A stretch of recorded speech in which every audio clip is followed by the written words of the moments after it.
Okay, let's do this. Hi everyone, it's Caroline from Crescent Fell. Welcome back to the channel. I hope you're all doing very well this holiday season. Today's video is going to be a box opening recap slash review because I've had this footage on my camera for 3 to 4 weeks, just haven't gotten around to editing it yet. But I really wanted to get this video out before the new year. Since this doll came in this year, I thought, you know, it would be cool to just get it out into the open. So this was my Dollstown 18-year-old boy body that had finally come home after about 11 months of waiting. So quick recap, I'll have the order date up on screen here because I can't remember it exactly right now. The reason it took so long to get to me was A, I did pay it off in a 6-month layaway process, so it was going to take 6 months anyway regardless. And then the doll manufacturing process got delayed even more because of resin shortage. And yeah, I won't go into any details, but I was constantly updated from Dollstown on the process whenever I sent an inquiry. So first of all, I got confirmation emails every time I sent in a new layaway payment. Within 24 hours, I got a confirmation email from Dollstown saying, thank you for making the payment, something like that. This was really great, really refreshing, and I can only recommend Dollstown as a company in terms of customer service. Whenever I sent in an email asking about, you know, the state of manufacturing, you know, how's it going along, when can I maybe expect to receive my doll, this was already like a couple of months after I'd made my last payment, so I did allow for a bit of leeway time to just, you know, see, okay, is it coming in, is it not coming in, just to give a bit of buffer zone. And again, they replied within 24 hours, they told me, you know, this and that is happening, this is the state of your order, and yeah, they just told me to please be patient and wait some more, which of course I did. So I was never left in the dark, which was great, and eventually I did get the email that told me my doll had been shipped. So that's a very detailed recap of the whole order process. Again, 2 thumbs up to Dollstown as a company, super easy to work with, and great communication, and honestly, that's all you can really ask for. And yeah, I have a lot that I want to share about this particular doll, but before I go into details, here is the footage of the box opening.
As you saw from the box opening footage, the doll was only wrapped as such in the outer box. There was no extra inner box, which can be a problem if the box on the outside gets damaged somehow during transit or during the process of, you know, delivery, which is totally not of course, nobody's fault. It's just something that happens. Because I was like a little shocked when I opened the box. I was like, where's the other box? There's just a doll mummy in here, okay. Hope nothing's broken. I got lucky, nothing was broken. The doll was wrapped very well, I have to say. There was nothing wrong with the way the doll was packaged in this way. I just think, personally, there could be like an extra element of security added with an extra box. But maybe that's just me. Onto the actual doll body itself. I have it right here. Oh dear. Here we go. This is my Dollstown 18-year-old boy body, and I've already popped the Arsene head on top.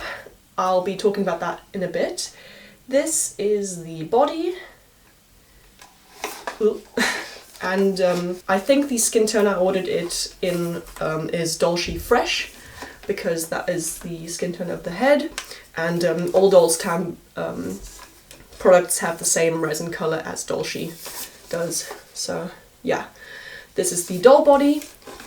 And here are some thoughts now after a few weeks of owning this doll body. As you can see, he's still naked. I have no clothes for him and no time to make any at this point. So he's just been sitting with my other dolls in the cupboard, and I've had some time to play with him and handle the body. So here are some of my thoughts. First of all, this has got to be one of the heaviest bodies I've ever had the pleasure of owning. Heavier, sorry, I don't actually know where I want the doll to be, I'll just keep it here. This guy is so heavy, he's even heavier than House EID dolls, male dolls, which is crazy to me because back when I had my EID guy, I thought this is the most bulkiest doll I've ever had.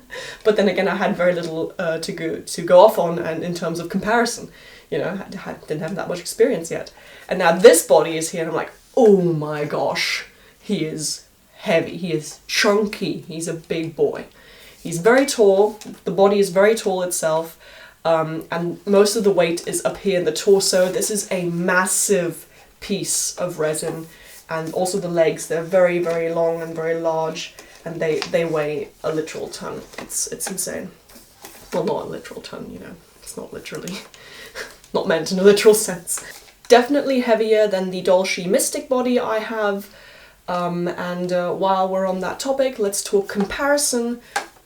It's definitely more muscular in its sculpting. It's very apparent when you compare the backs of the dolls to each other. Definitely you can see that the Dollstown one has more definition, and of course this is purely aesthetic. Everyone's going to have different preferences, but for me, I've always admired what I've liked about the Mystic before. I've liked how it's not the most bulky doll, that it's a little lankier, a little, you know, like still athletic, but like not overly muscular. However, looking at the Dollstown body, I have to say, and I've had like muscular dolls. I mean, I've had an EID man, and I've had a People 65 male doll, and these have all been like super defined, super stylized, muscular bodies. And I have to say, in comparison, I do prefer the aesthetics of the Dollstown body, simply because I feel like, yes, he's muscular, yes, he's bulky, he's very defined, but he's also like super aesthetic. Like it's not in your face. It looks like something, he looks like a realistic, like super buff athlete. And I like it, I think it's very aesthetically pleasing. It's made with a lot of like thought to the look of the doll, and yeah, I really like this aesthetic, personally. The elbows and the knees are quite different, especially if you look at the back of the doll. You can see that these legs have this little like concave indent, and I think it's to help with sitting. I don't actually know how much it does help because I haven't had this doll fully clothed yet. So maybe it does make a big difference, I don't know. But that's something that the Mystic body does not have. And also in general, I don't think I've seen a doll body that has this as part of their sculpting, as like a handling aid, I guess. I don't see what other purpose this could serve other than helping the doll achieve some poses or sit better. Besides aesthetics, we of course have to talk about how these dolls compare in their posing. In general, they're both really good poses for their size. Of course, the Dollstown being heavier will need a little more convincing to get into different poses, whereas the Mystic body is lighter and lankier, but then again also floppier. So once you get the Dollstown into its pose, it will hold that pose, and it's very, very reliable, it's very sturdy. The Mystic body can flop back out of its pose, and so that could be something you have to consider when moving these dolls around. Another thing that I've noticed is that both of these dolls have been sculpted with a slight anterior pelvic tilt, which does not really affect their posing that much. It's a stylistic choice above all else, but it does kind of affect their sitting capabilities. They do lean back when they're sitting with their legs straight.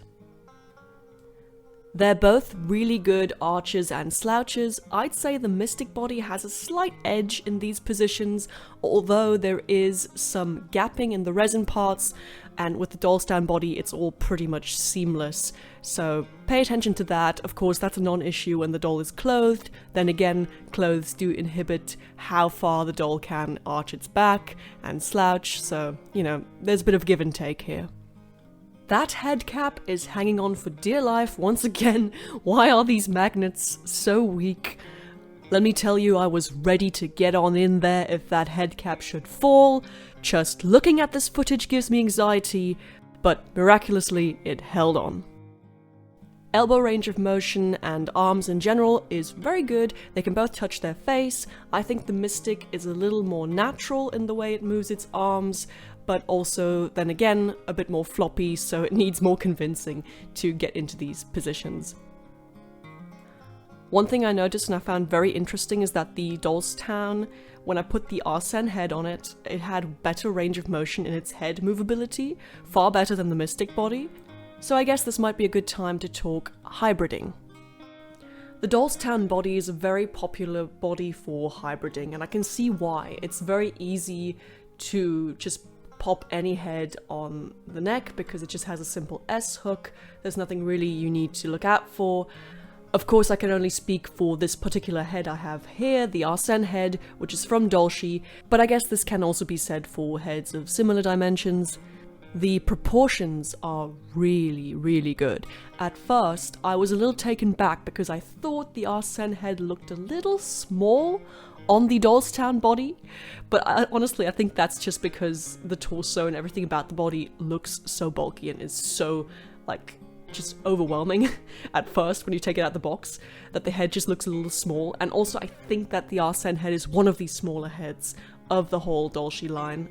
But now I actually think it's pretty perfect. I like the way it looks. It looks very realistic because usually doll heads look a little bigger on their bodies because they are stylized. They're not meant to be as realistic. If you just compare a Fairyland doll to an Eiffel House doll, you'll see what I mean.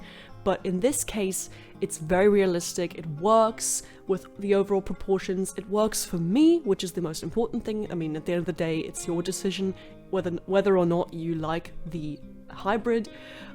So yeah, for me, it definitely works. I love the way it looks. The head is a little bit darker because it has yellowed, it's an older head, but I'm just so looking forward to customizing this doll now. I can hardly wait. So definitely stay tuned as I plan to share most of my process with you all too in the future. So my camera battery is about to die and I have to get going, so I hope you'd all enjoyed this video. Yeah, if you have any questions regarding this body or if you'd like to see more comparison pictures, do follow me on Instagram and leave all your thoughts and questions down below in the comments. If you'd like to stick around, please subscribe to the channel if you like what I do, leave a like on this video, and yeah, I guess from me to you, I hope you have a great day, a great week, happy holidays, and I'll see you all in the next one. Bye! Oh, it's gonna go.